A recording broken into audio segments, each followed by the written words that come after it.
इतना साइज छोटा हो गया, और इंफॉर्मेशन कंटेंट भी नहीं मिस करने देती, स्मॉल स्मॉल रीजन में जाके पुलिंग करती है, ये इसका फायदा है। Pulling clear? पुलिंग क्लियर हो गई?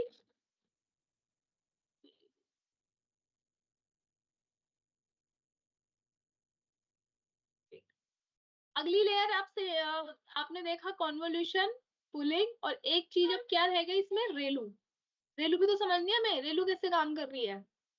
अब देखो रेलू कैसे काम करती है।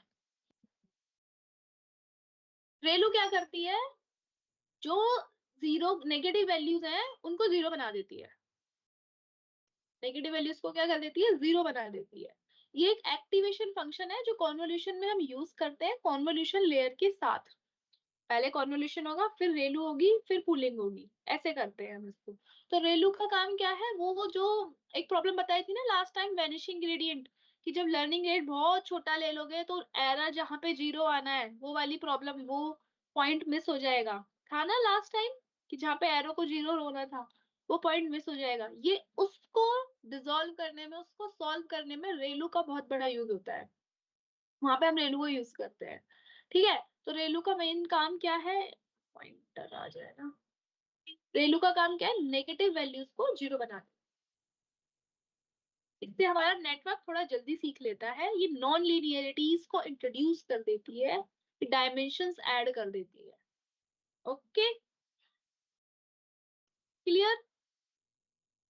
पुलिंग हम देंगे, हम ये जो इनपुट साइज है ये हम देंगे पुलिंग में, जैसे 2x2 हमने दिया, और इनका मैक्सिंग दो तरह की होती है, max pulling, average pulling. Max pulling लगाएगी तो इसका मैक्स निकालेगा, एवरेज पुलिंग लगाएंगे तो इन चारों का average, 31 plus 15 plus 0 plus 100 divide by 4, तो वो आ जाएगा फिल होके। ये सिग्निफिकेंट फीचर निकालती है और डायमेंशन को रिड्यूस करती है, इसका मेन काम ये है। ये बताओ यहाँ तक क्लियर है? अब क्लियर है पुलिंग? ओके, रेलू क्लियर है? रेलू क्या करती है, नेगेटिव वैल्यूज को जीरो बना देती है। इससे क्या फायदा होता है, ट्रेनिंग फास्ट हो जाती है, तेज हो जाती है, और हमारे पास वैनिशिंग ग्रेडियंट, जब एरो जीरो होना, एरर जीरो होना है, वो वाली प्रॉब्लम सॉल्व हो जाती है इससे हमारी, और मॉडल पास करता है कॉम्प्लेक्स चीजों को। रेलू क्लियर? रेलू क्लियर? नेगेटिव को जीरो बनाने से नॉन लीनियरिटी इंट्रोड्यूस कर देती है।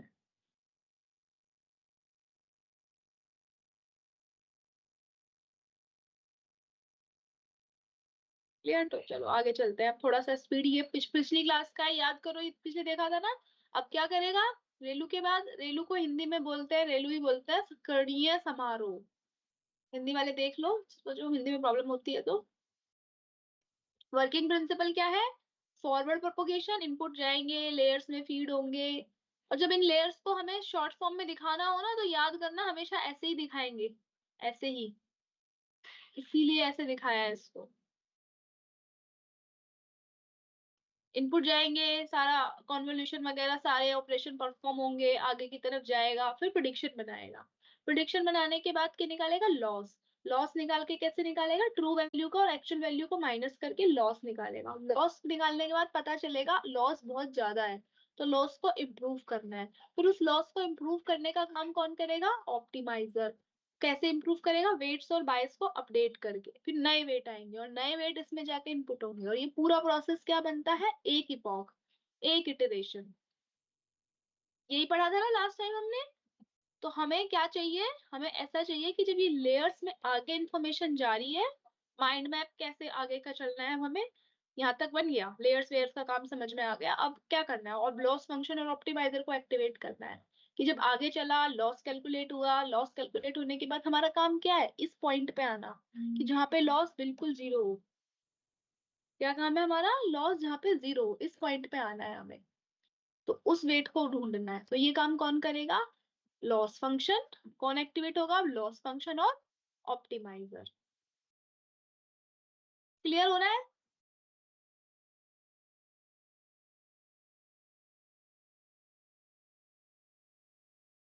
माइंड मैप क्लियर होना है ना, CNN की वर्किंग का आगे का। लास्ट टाइम भी हमने देखा था फीचर्स निकलेंगे, इनपुट, वेट, बायस, एक्टिवेशन फंक्शन, आउटपुट, ये सब हमें पता है। इनपुट क्या है? वो इमेजेस के फीचर जो हमने अब तक निकाले इन लेयर्स को यूज करके। देखा ना तुमने, पुलिंग वगैरह को, ये जो नंबर बनाए, पिक्सेल्स बनाए, ये सब अपने फीचर्स निकाल लिए, इनपुट फीचर्स। अब हम यहाँ पे आ गए कि हमारे पास इनपुट आ गया। अब इनपुट आने के बाद उनके वेट्स निकलेंगे, फिर वो वेट क्या होंगे? प्लस होंगे, और उनपे एक्टिवेशन फंक्शन लगेगा, है ना? यही करते थे ना हम। 0 और 1 की वैल्यू देगा, फिर हमें आउटपुट मिलेगा, और वो जो आउटपुट हमें मिलेगा उससे हम फिर बायस, एक पैरामीटर और इंट्रोड्यूस करेंगे अपनी पास से। और फिर लर्न कैसे सीखना है, मेथड को सीखना कैसे है, वो कैसे? बैक प्रोपोगेट होके, फॉरवर्ड प्रोपोगेशन, बैकवर्ड प्रोपोगेशन, ये हमारे कुछ स्टेप्स रहेंगे जो सेम है, हर सीएनएन के लिए सेम रहते हैं। तो ये वेट्स कैसे निकालेगा? देखो, जैसे इनपुट गया, उसके पास कुछ वेट है, एक्टिवेशन, ये जो सिग्मा है ना यहाँ पे, ये एक्टिवेशन फंक्शन है। कैसे लगता था बताओ? W1 × A1, W1 × A2, हर एक की हर एक से मल्टीप्लाई होगी, फिर W2 × A3, ऐसे चलेगा। पहले W1 पे सारे इनपुट जाएंगे, फिर W1 2 पे सारे इनपुट जाएंगे, 1 2, ऐसे लाइन वाइज। ये बहुत इंटेंस हो जाएगा। और ये सब क्या है? ये जो तुमने यहाँ पे करा ना अभी, यही है ये जो तुमने अपने हाथ से निकाले, ये सारे फंक्शंस, पुलिंग और कन्वोल्यूशन, ये इतना डीपली चलेगा। इसलिए आपका सिस्टम थोड़ी देर के लिए शट डाउन के नहीं, हीट अप करने लगेगा। और ये होता है अगर बहुत ज्यादा बड़ा डेटा है आपके पास, क्योंकि सिस्टम पे लोड पड़ रहा है। तो इस तरीके से हमें पूरे फीचर्स मिलेंगे। और ये जो पिक्सल्स, ये जो आपको दिख रहे हैं, यही वो पिक्सल्स हैं, वो वैल्यूज हैं। और एंड में होते होते ये हमें एक सिंगल वैल्यू वेक्टर बनता है, ये वेट और बायस का कैलकुलेशन, अपडेशन। क्लियर?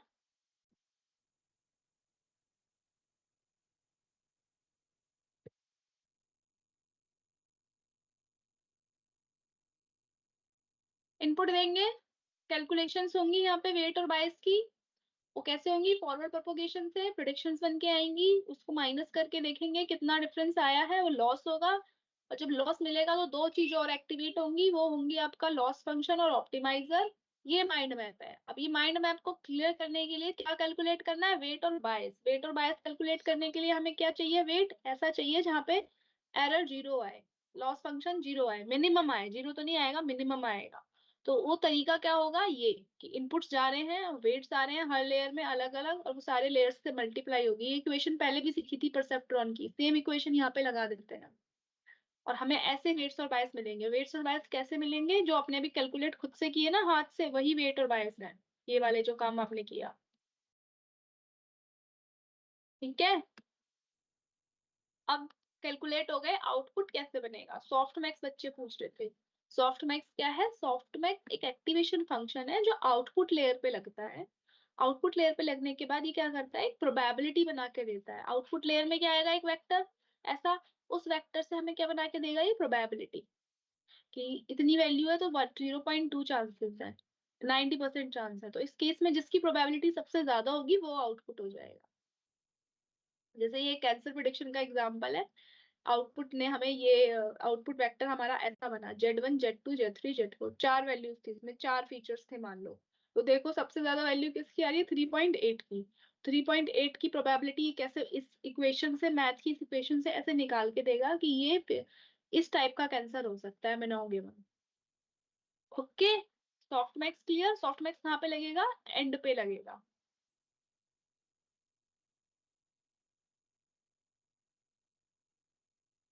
वेट और बायस लास्ट क्लास में निकालने सिखाए थे, याद करो।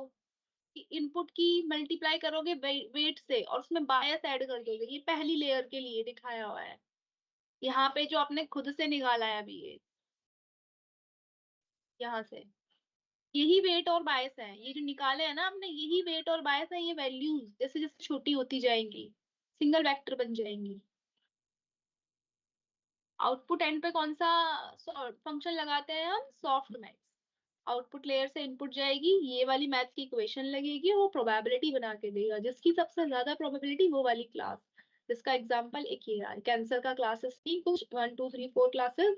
सबसे ज्यादा प्रोबेबिलिटी किसकी आ रही है? सेकंड वाले की। तो सबसे ज्यादा प्रोबेबिलिटी सेकंड क्लास की आ रही है यहाँ पे, तो सेकंड वाला ही आपका फाइनल आउटपुट होगा। आउटपुट ऐसे निकलेगा। ओके।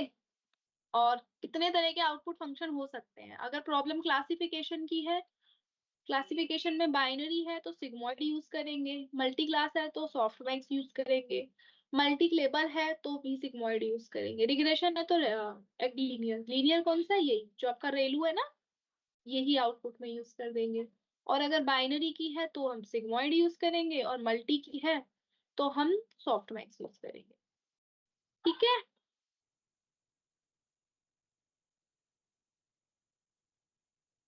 अब एक और लेयर होती है जो कि एंड में लगती है, ये जब सॉफ्टमैक्स लगाओगे ना, जब लास्ट की लेयर बनाओगे, ये भी हमारी एंड में लगती है, ड्रॉप आउट होती है। ड्रॉप आउट का काम क्या है? आप किसी बच्चे ने कल पूछा था कि इसमें क्या करना है, हर एक न्यूरॉन को हर न्यूरॉन से ऐड कर देना है। नहीं, वो नहीं कर सकते। देखो, ड्रॉप आउट का मतलब क्या है, कुछ कनेक्शन कभी हमें तोड़ने भी पड़ सकते हैं, छोड़ने भी पड़ सकते हैं, उसी को ड्रॉप आउट। ड्रॉप आउट मतलब कुछ चीजें ड्रॉप कर देना, छोड़ देना। ये हेल्प करता है ओवरफिटिंग से बचाने में। ऐसा ना हो बहुत ज्यादा नेटवर्क डेंस बना दिया और उसने कुछ ज्यादा ही सीख ली, ज्यादा ही सीख लिया तो वो ओवरफिट हो गया, वो बेटर लर्निंग नहीं हुई। तो हम क्या करते हैं, कुछ न्यूरॉन्स को, देखो ये क्रॉस कर दिया, ये क्रॉस कर दिया, कुछ न्यूरॉन्स को छोड़ देते हैं, कनेक्शंस को ब्रेक कर देते हैं। ये भी आउटपुट लेयर के एंड में ही जाके लगाते हैं हम। आउटपुट लेयर जब बनाएंगे वहां पे इसको ऐड करेंगे। ये प्रोबेबिलिटी की टर्म्स में दिया जाता है कि 0.5 की 50% कनेक्शन छोड़ दो, 10 0.1 10% छोड़ दो, ऐसे देते हैं। ठीक है, यहाँ तक कोई doubt?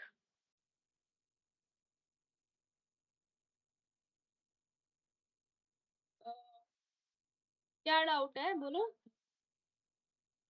Does each value resultant represent intensity? Yes, it could be intensity, it could be the information content. Intensity नहीं कहेंगे, इंटेंसिटी अलग पैरामीटर है, उसका इंफॉर्मेशन कितना है, वेट कितना निकल के आ रहा है। क्लियर है यहाँ तक? चले आगे। अब मॉडल सीख गया, ड्रॉप आउट लग गया, एरर हो गया, अब क्या आएगा, पूरा आउटपुट जब बनेगा हमें अब क्या करना है, ट्रेनिंग आई, मॉडल ने वेट्स निकाले, अपने वेट्स कैसे निकाल रहा था वो, वही कॉन्वोल्यूशन परफॉर्म करके। फिर हमें स्टेप वन में उसने क्या करा, वो प्रिडिक्शन बनाएगा कि एक्चुअल में इमेज ऐसी थी, लेकिन एक्चुअल में इमेज ऐसी थी लेकिन आउटपुट ऐसा आया। तो डिफरेंस आया ना, इस डिफरेंस को कैलकुलेट करने के लिए क्या लगेगा, हमारा लॉस फंक्शन। लॉस फंक्शन से हमें क्या मिलेगा, एरर। और एरर से हमें क्या मिलेगा कि कितना वेट ऐड करना है, ऐड करना है या कम करना है। तो ये वापस से फीड होगा, पूरा एक ऐसा प्रोसेस। लॉस फंक्शन क्या करेगा, हमें एक्चुअल वैल्यू में, ग्राउंड ट्रूथ क्या होता है, ground truth actual value, ground truth में और मॉडल ने जो प्रिडिक्शन बनाई उसमें क्या डिफरेंस है, क्या वो जो डिफरेंस है उसको एरर बोलते हैं। और उस एरर से हमें पता चलेगा कि वेट को कितना सही करना है। जो पहली बार में कैलकुलेशन आपने की है ना, इसको दूसरी बार में और दूसरा फिल्टर लगा के चेंज करके देखोगे, और ड्रॉप आउट चेंज करोगे क्या, और ऐसा कर सकते हैं। इसी प्रोसेस को ट्यूनिंग बोलते हैं, हाइपर पैरामीटर ट्यूनिंग, जो हमें करनी पड़ेगी।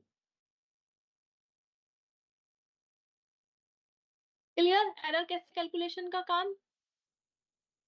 और लॉस फंक्शन जो है फिर डिफरेंट डिफरेंट टाइप के हैं। अगर रिग्रेशन का मॉडल बना रहे हो तो ये तो सब तुमने करे थे, देखो क्लास में, याद करो, mean bias, mean absolute error, mean square error, root mean square error, ये दो नए हैं, हुबर और लॉग लॉस। अगर आप रिग्रेशन कर रहे हो तो आप इनमें से कोई भी एक यूज कर लोगे, ये उसकी इक्वेशन है मैथमेटिकल कि वो कैसी दिखेगी, कैसा काम करेगी। और अगर आप क्लासिफिकेशन कर रहे हो, अगर हम सुपरवाइज में जाएंगे तो क्लासिफिकेशन ही करेंगे। सुपर क्लासिफिकेशन कर रहे हो तो ये यूज कर सकते हैं, binary cross entropy, hinge loss, cross entropy, के एल डाइवर्जेंस। ये बाइनरी के लिए यूज हो रही है, ये आपकी मल्टी के लिए यूज हो रही है, ये भी आपकी मल्टी के लिए यूज हो रही है। ये इसकी मैथमेटिकल इक्वेशन है। तो ये सिर्फ आप देख लो इक्वेशन कैसी है, आपको सिर्फ समझ में आना चाहिए कि कौन सी किसके लिए यूज हो रही है। बाइनरी के लिए ये, और मल्टी के लिए ये मेन दो बहुत यूज होती है, बाइनरी क्रॉस एंट्रोपी और क्रॉस एंट्रोपी। मैक्सिमम ये यूज होती है बाइनरी के लिए और मल्टी के लिए। बाइनरी प्रॉब्लम है, बाइनरी प्रॉब्लम तो एंड में हम एक आउटपुट पे एक नोड बनाएंगे, और उसमें हम एक्टिवेशन फंक्शन जो बीच में लगाएंगे वो रेलू लगाएंगे, और लास्ट में लगाएंगे तो सिग्मोइड। बाइनरी है तो लास्ट वाली लेयर में याद करो जहाँ सॉफ्ट मैक्स लगा रहे हैं, अगर बाइनरी प्रॉब्लम है तो सिग्मोइड लगा देंगे।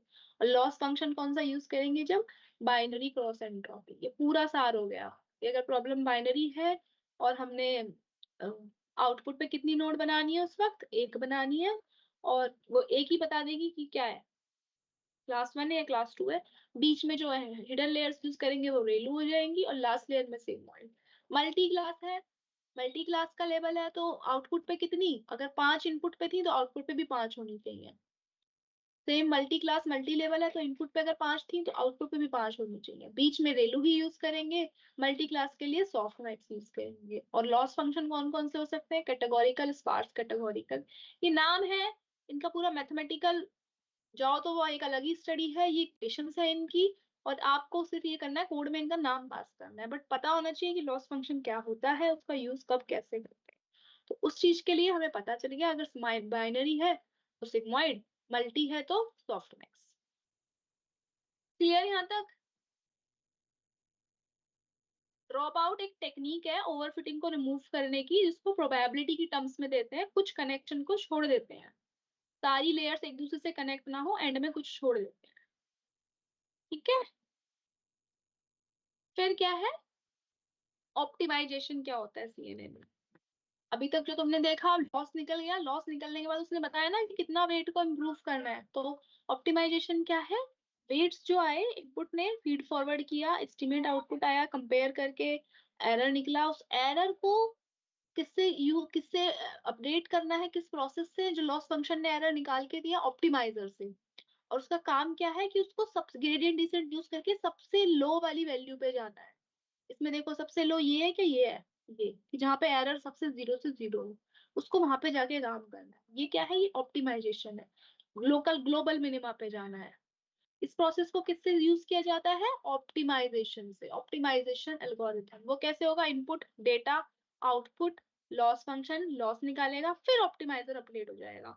और ऑप्टिमाइजर क्या करेगा, उस वेट को अपडेट करेगा। कैसे करेगा इसको, कौन सी टेक्निक से, ग्रेडियंट डिसेंट से। ग्रेडियंट डिसेंट उसको ये बताएगा कि किस डायरेक्शन में चलना है, गलत मत चले जाना, कभी वो मिले ही ना। तो इसको क्या करना है, ग्रेडियंट को फॉलो करना है। और फॉलो करने के साथ साथ क्या करना है, ऑसिलेट नहीं करना है, ऐसे ऐसे ऐसे घूमते हुए नहीं जाना, उसको बहुत स्मूथली जाना है। ठीक है, ऑप्टिमाइजर का काम क्या है, उसको बहुत स्मूथ तरीके से लेके जाना, ऐसे ऐसे भटकते हुए नहीं जाना, एक लाइन के फॉर्म में जाना, ताकि एनर्जी कम लगे, पावर कम लगे, और आउटपुट अच्छा मिले। तो इस तरीके से तो ग्लोबली पहुंचना है, ग्लोबल मतलब सबसे लोएस्ट पॉइंट पे पहुंचना है जहां पे एरर जीरो आए। क्या स्ट्रेटेजी होगी उसकी, ग्लोबल मिनिमा और लोकल मिनिमा। देखो ये लोकल मिनिमा है, ये कंफ्यूज हो सकता है, अगर लर्निंग रेट अच्छा नहीं रखा तो ये कंफ्यूज हो सकता है कि यही मिल गया, मैं तो जीरो पे आ गया, दिस इज माई 0 पॉइंट। नहीं, 0 पॉइंट ये नहीं है, इसको और आगे जाके चेक करना है, 0 पॉइंट ये है, यहाँ पे एरर मिनिमम होगा। तो जहां पे एरर सबसे मिनिमम होता है, उस पॉइंट को क्या बोलते हैं, ग्लोबल मिनिमम। क्या बोलते हैं उसको, ग्लोबल मिनिमम। और हमें ग्लोबल मिनिमा पे ही रीच करना होता है। और लोकल मिनिमा क्या है, वो वाला पॉइंट जहाँ पे मॉडल को गलती करने का चांस मिल जाता है, कि ये तो कहीं लोकल मिनिमा नहीं है। जैसे कि ये शायद ये यहाँ पे करंटली यहाँ पे, उसको लगा रहे मैं तो लोकल पे हूँ, इसने ये सिर्फ इसने ये वाली जगह देखी, अगर इतना ना देखे, अगर मैं इसको हाइड करके रख दूं, मॉडल को आगे ना बढ़ाए हम, पूरा यहीं पे कह दे मेरे को तो मिल गया आंसर, सिर्फ इतना ही दे कि, तो ये यहीं पे खुश हो जाएगा कि मेरा तो इतने में ही काम हो गया। नहीं, इस इतने पे काम नहीं हुआ, इसको आगे जाना है, चेक करना है। और तो इस ये जो आगे जाने का काम है, ये किससे होता है, इपॉक से, कि कितनी बार मॉडल को चलाना है, तो ये चेक करेगा आगे जाके, फिर इसको फाइनल मिलेगा कि ये है ग्लोबल मिनिमम। और जब यही मिलता जाए तो मतलब आप पहुंच गए जीरो पे। अब देखो इसके आगे गया तो फिर बढ़ गया ना, तो ज्यादा भी नहीं चलाना, एक लिमिट तक ही चलाना है, फिर वो फालतू की एनर्जी वेस्ट है। तो हमें लर्निंग रेट को कैसे रखना है, कि हम मिनिमम पॉइंट पे पहुंच जाए। और ये किससे होता है, किस डायरेक्शन में जाना है, ग्रेडियंट डिसेंट की हेल्प से ही, हमने लास्ट टाइम भी देखा था। ग्रेडियंट डिसेंट की हेल्प से हमें 0 पॉइंट पे जाना है, ग्लोबल मिनिमा पे जाना है।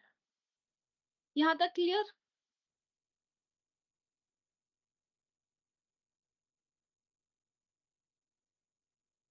चैट ही नहीं एक्सेस हो रही।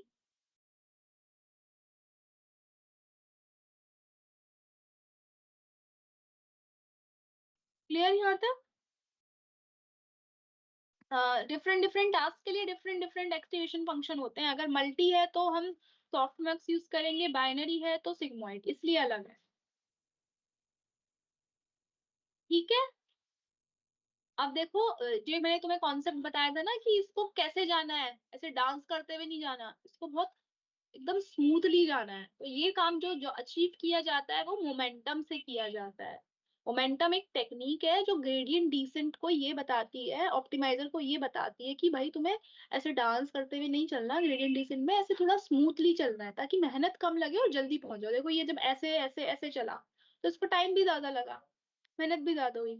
तो एक्चुअल में चलना किस तरीके से है वो कौन बताता है? मोमेंटम, जो ग्रेडियंट डिसेंट के साथ मिलके बेटर काम करता है।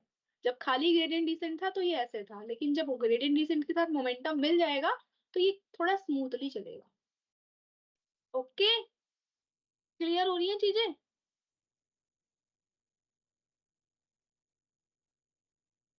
यहाँ तक क्लियर है?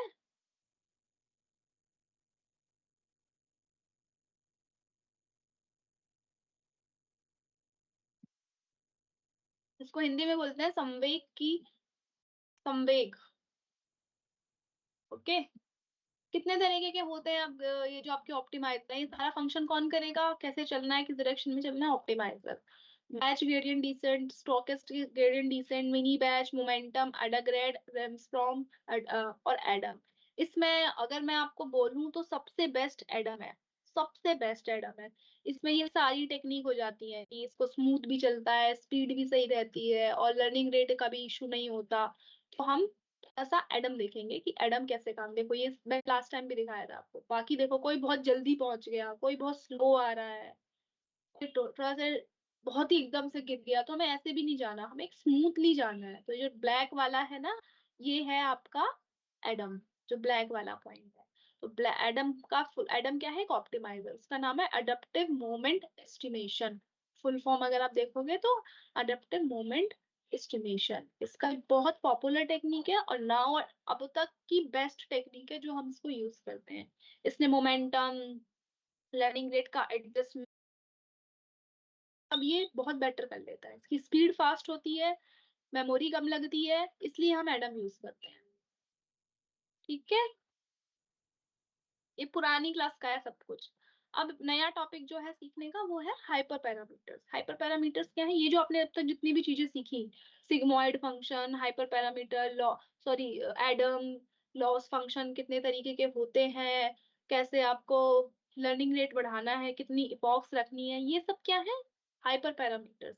इनको और इस मेथड को, हाइपर पैरामीटर ट्यूनिंग करने का जो तरीका है वो ये है कि कैसे भी करके मॉडल की परफॉर्मेंस बढ़ जाए, वो इंक्रीज हो जाए।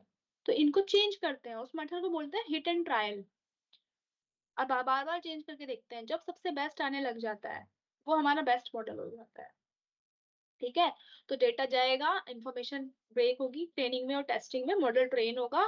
ट्रेन होने के बाद हम क्या करते हैं, उस पर हाइपर पैरामीटर ट्यूनिंग करते हैं और ट्यूनिंग करके सबसे बेस्ट निकालते हैं। उसको करने के कई तरीके हैं। मैनुअल ट्रेनिंग, मैनुअल ट्रेनिंग आपका, हाँ वही है, क्या बोलते हैं, हिट एंड ट्रायल, जब अपने अपनी समझ से कोशिश करते हो करने की। ग्रिड सर्च क्या है? ग्रिड सर्च, इसमें जाओ पूरा डॉक्यूमेंटेशन पढ़ो सीएनएन का और चेक करो, अच्छा ये हो सकता है, ये हो सकता है। जब आप थोड़ा स्टडी करके चेक करते हो चीजें, या फिर रैंडमली कुछ भी चेक करो, तो इसको करने के काफी तरीके हैं, ग्रिड सर्च, मैनुअल, रैंडम, लेकिन हिट एंड ट्रायल बेस्ट तरीका होता है लर्निंग के प्रोसेस को कन्वर्ज करने की। ये होती है ट्यूनिंग की, जो ट्रेनिंग को, लर्निंग को अफेक्ट कर दे, वो प्रोसेस क्या कहलाता है? Hyper parameter tuning. जैसे आपके केस में होता है, सेम सिलेबस होता है और सेम टाइम पे सबके एग्जाम होते हैं, लेकिन जो बच्चे पढ़ने वाले होते हैं वो एंड में अच्छे मार्क्स लाएंगे और जिनको नहीं पढ़ना उनको नहीं पढ़ना। तो सेम चीज है ना, एम मकसद सेम है सबका, और लर्निंग सबका क्लास में ही पढ़ते हैं सब लोग, टीचर सेम है सबका, सिलेबस सेम है सबका, लेकिन सबकी लर्निंग कहीं ना कहीं अफेक्ट हो रही है। वो हाइपर पैरामीटर ट्यूनिंग ऐसे समझ सकते हो। यहाँ तक क्लियर?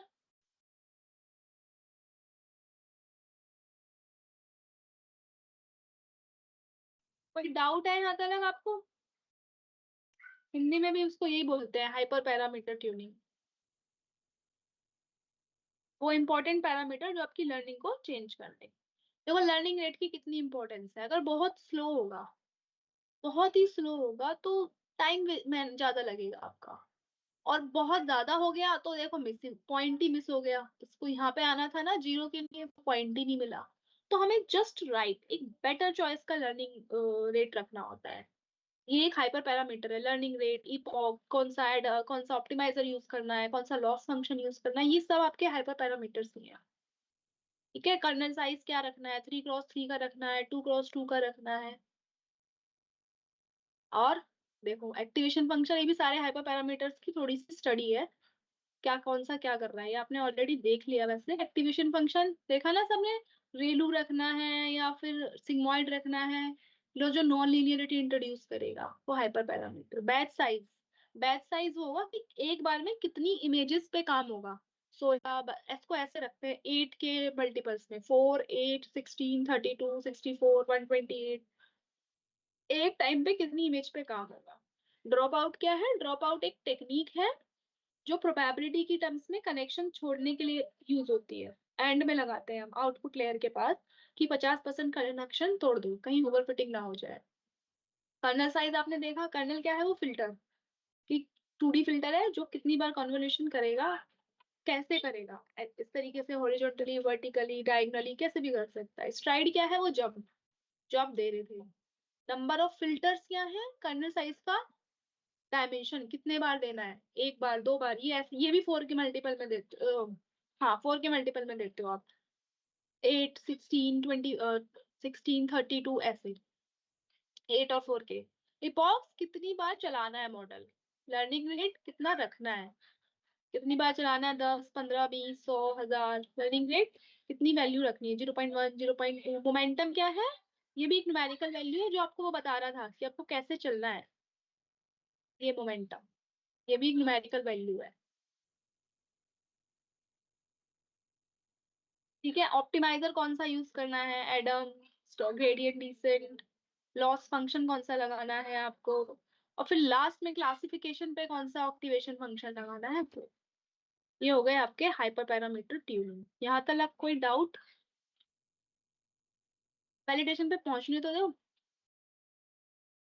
समझ में आ रहा है CNN।